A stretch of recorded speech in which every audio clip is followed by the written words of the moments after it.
Gray Iron Auto. Click on Browse Image button and select the preferred image. Now, click on the Threshold button and adjust as per need.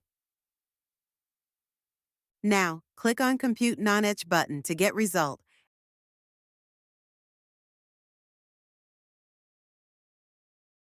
And to get the report, click on Report and Generate Report. Change the analysis method to Etch and click on Select Etch Image to fetch the image. Now click on Compute Etch button.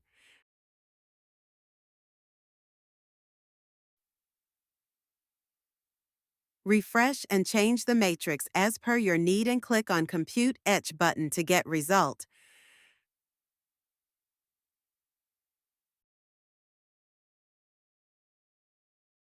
Now click Report with Chemical button to get Report with Chemical, otherwise uncheck the Report with Chemical.